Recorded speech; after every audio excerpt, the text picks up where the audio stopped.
La jalousie est une force terrible, souvent destructrice. Elle peut aveugler une personne et la pousser à commettre un crime. C'est la jalousie qui est à l'origine de la tragédie qui s'est déroulée au Costa Rica il y a quelques années. Cette affaire est entrée dans l'histoire de la médecine légale, il en va de même pour le cas de Gerardo Cruz. Mais parlons de tout dans l'ordre. Samody Fonseca est né au Costa Rica en février 1975. On sait peu de choses sur sa famille et ses premières années. La jeune fille a passé son enfance à Cuba. Elle y vit avec sa mère, qui s'appelle Sonia Fonseca. Samody a fréquenté l'une des écoles locales et a déjà fait preuve d'une nature complexe et conflictuelle. Elle ne tolérait pas le rejet et obtenait souvent ce qu'elle voulait par la force ou la tromperie. Selon les habitants de la région, Samody, grâce à son apparence frappante et à sa silhouette parfaite, séduisait facilement les hommes, mais ne pouvait pas les garder. Samody était très belle et l'utilisait habilement. Son apparence. Mais à cause de la cupidité et de la vanité, elle mettait en avant la richesse matérielle et son intérêt personnel.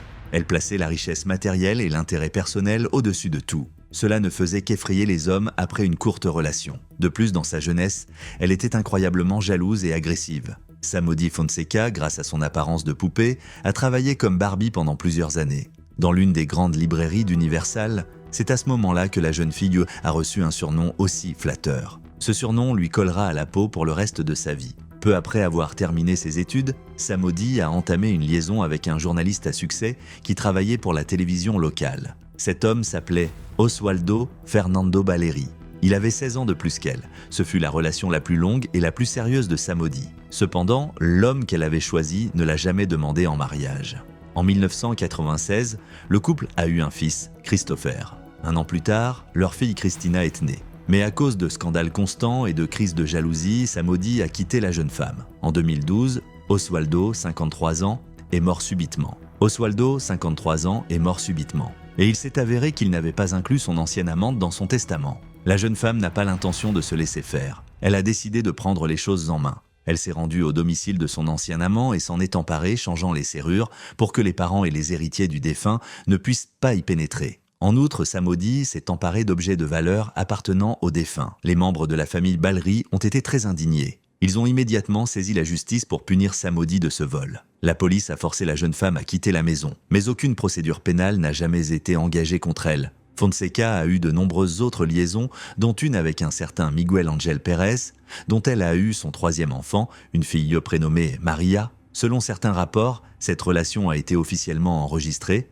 mais s'est terminée par un divorce quelques années plus tard. D'autres sources affirment que Samody n'a jamais été mariée et qu'elle a donné à sa fille cadette le nom de famille de son amant sans qu'il le sache ou y consente. Il est intéressant de noter que certains des amants de Barbie ont mystérieusement disparu ou sont morts dans des circonstances mystérieuses. Mais pendant longtemps, personne n'y a prêté attention pour une raison ou une autre. Par exemple, l'un des amants de Samantha a disparu et selon des proches, cela s'est produit peu de temps après qu'il eut décidé de rompre avec la jeune fille colérique et agressive. L'homme n'a pas été retrouvé à ce jour, et beaucoup pensent que Fonseca est directement impliqué dans cette affaire, mais aucune preuve concluante de sa culpabilité n'a été trouvée. Un autre ancien amant de Samody, qui s'appelait Diaco, est mort tragiquement après avoir rompu avec elle. Il a été tué dans ce qui semblait être une tentative de cambriolage ratée et les mystérieux assassins n'ont jamais été traduits en justice. Tout le monde a supposé que Samody était impliquée dans le crime, mais aucune preuve tangible n'a jamais été trouvée contre elle. Cependant, sa victime la plus célèbre est Gerardo Cruz, originaire du Costa Rica, né en décembre 1992 à San José. Le garçon n'a pas connu son père, qui a quitté la famille avant la naissance de son fils. Sa mère, Ana Patricia, a rapidement épousé un homme nommé Hermes Rodriguez, qui a adopté le bébé et l'a élevé comme s'il était le sien. Quelques années plus tard, Gerardo a eu une sœur cadette, Milena. L'enfance et la jeunesse du garçon peuvent être décrites comme une période calme et insouciante. Il fréquente une école normale, aime les motos et rencontre très tôt son grand amour, une certaine Carole. À l'âge de 23 ans, Gerardo, l'élu de son cœur et leur fille, Genesis Cruz, âgée de 4 ans, s'installe chez son oncle et sa tante à Saint-Sébastien, dans la banlieue de la capitale. Le jeune père a trouvé un emploi dans une boulangerie locale pour subvenir aux besoins de la famille. Le couple est heureux et apprend bientôt que la famille va s'agrandir pour la deuxième fois. Au cours de l'été 2015, Gerardo a rencontré Samody, qui faisait périodiquement ses courses à la boulangerie où il travaillait. À l'époque, la femme avait déjà 40 ans, mais elle était encore assez séduisante, aimait porter des tenues révélatrices et flirter. Il convient de noter qu'avec l'âge, elle a commencé à avoir des liaisons avec des hommes beaucoup plus jeunes qu'elle car l'attention des jeunes amants la flattait probablement. Malgré la différence d'âge de près de 20 ans, elle avait une famille. Cruz s'est rapidement entichée de la belle femme et a commencé à la rencontrer secrètement. Elle-même a commencé à se rendre à la boulangerie presque tous les jours pour pouvoir voir son jeune amant, ce qui n'a pas échappé à l'attention des autres employés. En outre, Samody venait souvent accompagnée de sa fille aînée, Christina, qui avait 19 ans à l'époque. Au début, Gerardo réussit à combiner habilement vie de famille et rencontre secrète avec sa maîtresse. Et ce, de manière à ce qu'aucune de ces femmes n'ait conscience de l'existence d'un rival. Mais très vite, Gerardo, comme on dit, a baissé la garde. Il avait manifestement envie de se vanter de son succès auprès des femmes. Il a donc commencé à parler de Samody à ses amis et collègues, qu'elle était une hôtesse extraordinaire et qu'elle le gâtait de cadeaux. Les rumeurs parviennent rapidement à sa mère, qui tente de raisonner son fils et de le convaincre de quitter sa maîtresse. La liaison n'a duré que quelques mois et s'est terminée en octobre 2015. Lorsque Samody a appris que son amant avait une femme enceinte et une petite fille, elle était furieuse. Elle a commencé à appeler et à écrire à Carole, l'insultant et menaçant de tuer Gerardo s'il ne lui appartenait pas à elle seule. Gerardo a réussi à demander pardon à sa femme et à sauver sa famille. Quant à son ancienne amante, il n'a pas pris ses menaces au sérieux, pensant qu'elle se calmerait rapidement et se trouverait un nouveau petit ami. Il ne se doutait pas à quel point Samody serait insidieuse et vindicative. Quelques jours après avoir rompu avec Fonseca, Cruz a été accidentellement témoin d'une scène de cri. En marchant dans la rue principale de la ville, le jeune homme a vu un homme âgé marcher derrière une jeune fille, tenant son téléphone de manière à ce que l'appareil photo soit placé sous sa mini-jupe. Le garçon a été scandalisé. Il a également sorti son téléphone et a commencé à filmer ce qui se passait, puis il a arrêté la jeune fille et lui a tout raconté en lui conseillant d'aller voir la police. Cruz a ensuite poursuivi l'homme en essayant de filmer son visage. Il l'a poursuivi pendant environ 2 minutes, lui demandant bruyamment s'il s'amusait à prendre des photos de sous-vêtements de filles à leur insu, jusqu'à ce que l'homme saute dans un taxi et s'en aille. Le soir même, Gerardo a publié la vidéo sur son site web. En une seule nuit, la vidéo est devenue virale, les internautes ayant rapidement reconnu l'homme âgé comme étant un ancien fonctionnaire, un employé du ministère des Finances nommé Luis Sulmano Delgado. La vidéo a rapidement été reprise et diffusée par les médias et Gerardo lui-même est devenu une célébrité nationale. Le jeune homme donne des interviews aux médias presque tous les jours. Il a été invité à des émissions de télévision et de radio où il a parlé de l'incident dont il avait été témoin et a condamné les actions de l'ancien fonctionnaire. Il a déclaré qu'il ne regrettait pas ses actes et qu'il ne les répéterait pas. Au même moment, des avocats expérimentés engagés par Sulmano Delgado ont commencé à travailler contre Gerardo, l'accusant de mauvaise conduite. Ils affirmaient que la diffusion de la vidéo réalisée par le jeune homme était contraire à la loi. Et ils préparaient un procès contre lui. Cruz lui-même a été assez surpris par la tournure des événements. Il ne comprenait pas pourquoi il était jugé et non la personne qui avait commis un acte aussi odieux à l'encontre d'une jeune fille innocente.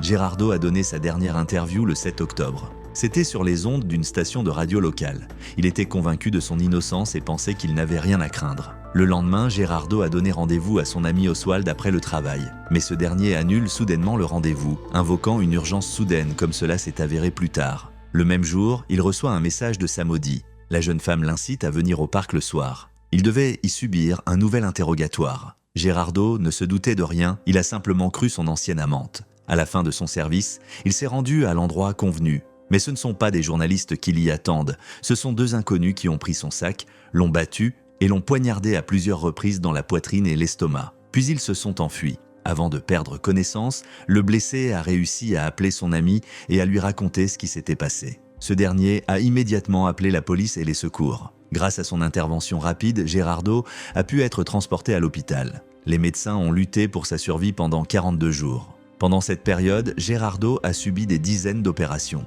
Malheureusement, elles n'ont pas réussi à le sauver. Le 19 novembre, Cruz est décédé dans l'unité de soins intensifs. Peu avant la tragédie, il était devenu une véritable célébrité. Le pays tout entier suivait son état de santé, sans exagération.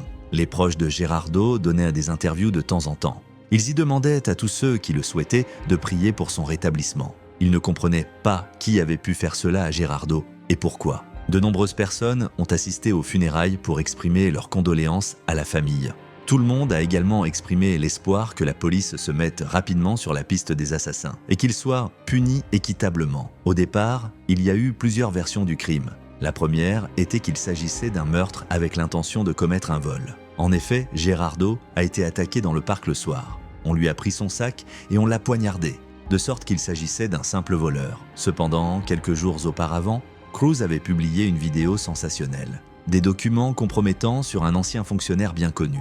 D'où la deuxième version, celle d'un meurtre par vengeance. Les médias ont ouvertement parlé et écrit que Sulmano Delgado pourrait bien avoir engagé des tueurs pour éliminer le jeune homme qui avait ruiné sa réputation. Le meurtre fait l'objet d'un vif débat dans la presse et les gens font du piquetage dans les rues, exigeant que les tueurs soient retrouvés et emprisonnés. La police commence à avancer et à examiner diverses versions, ainsi qu'à rechercher d'autres ennemis et détracteurs possibles de Gerardo. L'enquête est restée au point mort pendant plusieurs mois, jusqu'à ce qu'une vidéo provenant d'une caméra de surveillance de rue soit découverte en mai 2016. On y voit deux hommes s'enfuir de la scène où Cruz a été abattu. Les hommes sont immédiatement devenus les principaux suspects. Mais il incombait à la police de les identifier et de les retrouver. La cassette s'est avérée être un élément de preuve essentiel, et une fois qu'elle a été diffusée, l'affaire a progressé. Elle a été montrée à plusieurs reprises dans les journaux télévisés, invitant les téléspectateurs à faire preuve de prudence car il pourrait s'agir de dangereux criminels. En outre, la police a pu établir des croquis approximatifs des hommes recherchés et décrire leurs données anthropométriques. Rapidement, l'un des hommes a été identifié car il a décidé de se rendre à la police et de coopérer à l'enquête, en espérant que cela l'aiderait à réduire sa peine. Grâce aux informations qu'il a fournies, l'enquête a rapidement permis de retrouver plusieurs autres complices, ainsi que les organisateurs du crime, Somati et sa fille Cristina. Peu après, tous les participants au crime ont été placés en détention. Outre la mère et la fille, plusieurs autres hommes ont été arrêtés. Il s'agit du chauffeur de taxi, Ronald Archi, qui a trouvé les auteurs du meurtre, de l'ouvrier César Chavez, qui a servi d'intermédiaire, et d'un jeune mineur directement impliqué dans l'attaque. Omar Costa, qui a suivi la victime et indiqué où elle se trouvait le jour de l'agression, a également été arrêté par la suite. Les rôles et les liens de tous les participants au crime ont été établis grâce à des appels téléphoniques et des messages textuels. Le meurtre a été commandité par Samodi, qui avait tout planifié avec soin, en incluant sa fille Cristina dans les détails du plan. Ensemble, ils se sont tournés vers leurs amis, Ronald et César, pour qu'ils les aident à trouver un couple de tueurs pour assassiner Gerardo et faire croire à un vol raté dans un parc de nuit. Plus tard, ils ont été rejoints par Omar, qui devait s'assurer que la victime se rendrait à l'endroit convenu. Samodi a choisi elle-même la date du meurtre, le 7 octobre. Ce jour-là, elle a contacté à plusieurs reprises tous les participants au crime, distribué les rôles et veillé à ce que chacun suive le plan. En outre, la jeune femme a exigé qu'après le crime, elle lui apporte des objets de son ex-amant à titre de preuve. Après avoir travaillé, Cruz s'est rendu au parc. Il était certain de se rendre à un entretien et s'efforçait donc de ne pas être en retard, mais à l'endroit convenu, il a été attaqué, poignardé à plusieurs reprises, puis s'est emparé d'un sac et d'une veste qui ont été remis au client en guise de preuve. La principale preuve de la culpabilité de Samota est constituée par des messages textuels détaillant le plan du meurtre et le rôle de chacun des participants. La femme était tellement sûre de son impunité qu'elle n'a même pas pris la peine de les effacer. Le motif de la commission d'un crime aussi grave est une banale jalousie. La femme ne voulait pas partager son amant avec sa femme et a décidé que s'il n'était pas avec elle, personne ne l'aurait. Elle a bien réfléchi et a impliqué dans son plan criminel sa propre fille, qui l'a aidée dans toutes ses démarches. La mère et la fille ont été immédiatement placées en garde à vue. Et il n'était pas question de les libérer sous caution, car les criminels allaient certainement tenter de s'enfuir et de quitter le pays. Leurs complices ont également été placés en détention provisoire, à l'exception d'Omar, qui était chargé de la surveillance, et le plus jeune participant au crime a été remis aux autorités spécialisées dans le traitement des mineurs délinquants. L'enquête a duré environ 1 an et demi et ce n'est qu'en décembre 2017 que le procès de tous les membres de l'association de malfaiteurs s'est ouvert. En outre, il s'est avéré que Samodi avait déjà été mise en cause à plusieurs reprises. Elle avait notamment été arrêtée pour avoir falsifié des documents afin de bénéficier de prestations gouvernementales, mais s'en était tirée avec une amende. Par ailleurs, l'histoire de Miguel Ángel Pérez, le père de la fille cadette de Samodi, a fait surface. La jeune femme a donné à son enfant le nom de famille de son ancien amant sans son consentement, puis a saisi la justice pour qu'il lui verse une pension alimentaire qu'elle recevait depuis plus de 3 ans. Lorsqu'il s'est avéré que toute la procédure avait été falsifiée, l'escroc a été condamné à 3 ans de prison et à une forte amende, mais le tribunal a tenu compte du fait qu'elle avait un enfant en bas âge et a commué la peine en une peine de 5 ans avec sursis. Lors du procès, l'épouse du meurtrier Gerardo a admis qu'elle était au courant de sa relation avec Samodi et que son ancienne amante l'avait menacé de mort, mais qu'il n'avait pas prêté attention à ces menaces. Le motif principal du crime, comme nous l'avons déjà mentionné, était la jalousie et l'ego blessé de la femme qui ne pouvait accepter que son jeune amant préfère rester avec sa femme. Grâce aux enregistrements des conversations téléphoniques, il a été découvert que la mère et la fille avaient planifié le crime ensemble. On a également appris qu'après la diffusion des images de vidéosurveillance qui ont filmé les meurtriers, Christina a fait une dépression nerveuse. Elle a appelé sa mère en sanglotant et était sur le point d'aller avouer le crime à la police. Mais cette dernière a rassuré sa fille, lui assurant que l'enquête ne les retrouverait jamais. Le verdict n'a été annoncé que le 23 janvier 2018. Selon le tribunal, Samody a été condamné à 30 ans de prison. Sa fille, ainsi que Ronald et César, ont été condamnés à 25 ans de prison. Chacun des meurtriers a été envoyé dans une colonie pour mineurs et l'autre n'a pas été retrouvé à l'époque. Omar, qui harcelait la victime, a été acquitté. La famille de la victime a reçu un dédommagement moral de 14 000 $. Après l'annonce du verdict, les proches ont remercié le tribunal pour la juste punition infligée aux assassins de Gerardo. Cependant, on a rapidement appris que les avocats de Samody et Christina avaient fait appel auprès de la cour d'appel pour réduire les peines. Un nouveau procès a eu lieu en novembre 2019. Dans le même temps, l'identité du second tueur a été révélée qui, selon Ronald, a participé au massacre mais n'était pas au courant des détails du plan. Ronald et César ont également fait appel devant la cour d'appel espérant une réduction de peine. En conséquence, la peine de chacun des auteurs a été réduite de 5 ans. Aujourd'hui, comme on le sait, Samody purge sa peine de 25 ans dans une prison pour femmes au Costa Rica. Au cours de l'été 2020, il a enregistré un mariage avec une femme rencontrée en prison. L'élu s'appelle Lindsay Diaz-Lopez et au moment de l'enregistrement de la relation, elle avait déjà quitté les murs de la prison en liberté conditionnelle alors que Samody passera près de 2 décennies derrière les barreaux. C'est tout, abonnez-vous à la chaîne et donnez-nous un pouce en l'air si vous avez aimé. À bientôt, bye.